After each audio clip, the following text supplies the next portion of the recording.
3.7. This is the level of releases and outturns for the first half of financial year 24-25, and the percentages are outlined there. You can see agro-industrialization performed at 56%, sustainable petroleum development 96%, and so on and so on. In short, a total of 15 out of 26 programs received over 50% of their total budget by half year, which can be explained by additional supplementary expenditures during the financial year as well. In regards to expenditure of the total release budget, mineral development, private sector development, sustainable energy development, community mobilization, and mindset change, and administration of justice programs performed below 50%. 3.5 external loan performance and absorption. Paragraph 2.2 of the Public Debt and Other Financial Liabilities Management Framework 23-24-27-28 requires the government acquisition and utilization of public debt and contingent liabilities to be sustainable and transparent.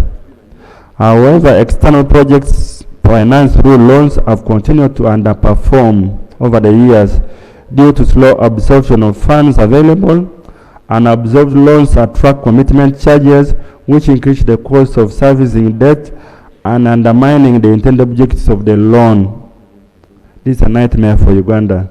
For instance, in the 2023-24, there was an increase in undisbursed loans amounting to 1.89 trillion, representing a 12.95% increase from the closing balance of 14.6 trillion in the financial year 2022-23, resulting in a payment of commitment fees totaling 73.904 billion in the financial year 24-25, and the breakdowns in given the table. Madam Speaker and colleagues, this country continues to lose money in commitment fees every year because we borrow and we don't implement the projects. Our committee observations are as follows. Most of the delays in loan absorption has been attributed to delayed procurements and also delayed land acquisition. 2, commitment fees is a cost of government inefficiency, which has increased the cost of servicing debt and continues to do it every year. People are here listening, but they continue to get billions. 469.778 billion was paid in commitment fees. Committee recommendations. Government should develop strategies for enhancing loan absorption rates to avoid having unabsorbed loan funds at the project closure. The strategies should include punitive measures for non-performance, if it can happen. 3.6, unrealistic budgeting. Over the years, budgets approved by Parliament have performed consistently poorly. For instance, the approved budget estimates for government for the financial year 2023-24 was 52.73 trillion, and this was later revised to 61.669 trillion through supplementary budgets. However, government was only able to raise and spend 48.68 trillion, and this was a performance of 78.9% outturn.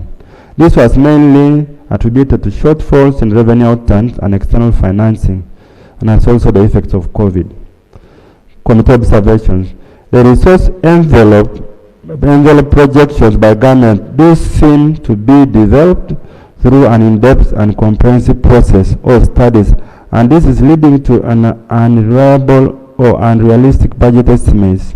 And these estimates and projections are given by different entities of government, some by National Planning Authority, others by Ministry of Finance, and others by Revenue Authority. So there is a problem here. Maybe the harmonization is needed. Committee recommendations.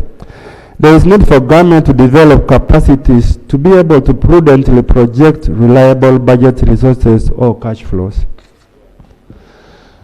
At 3.7, domestic areas. This is exciting.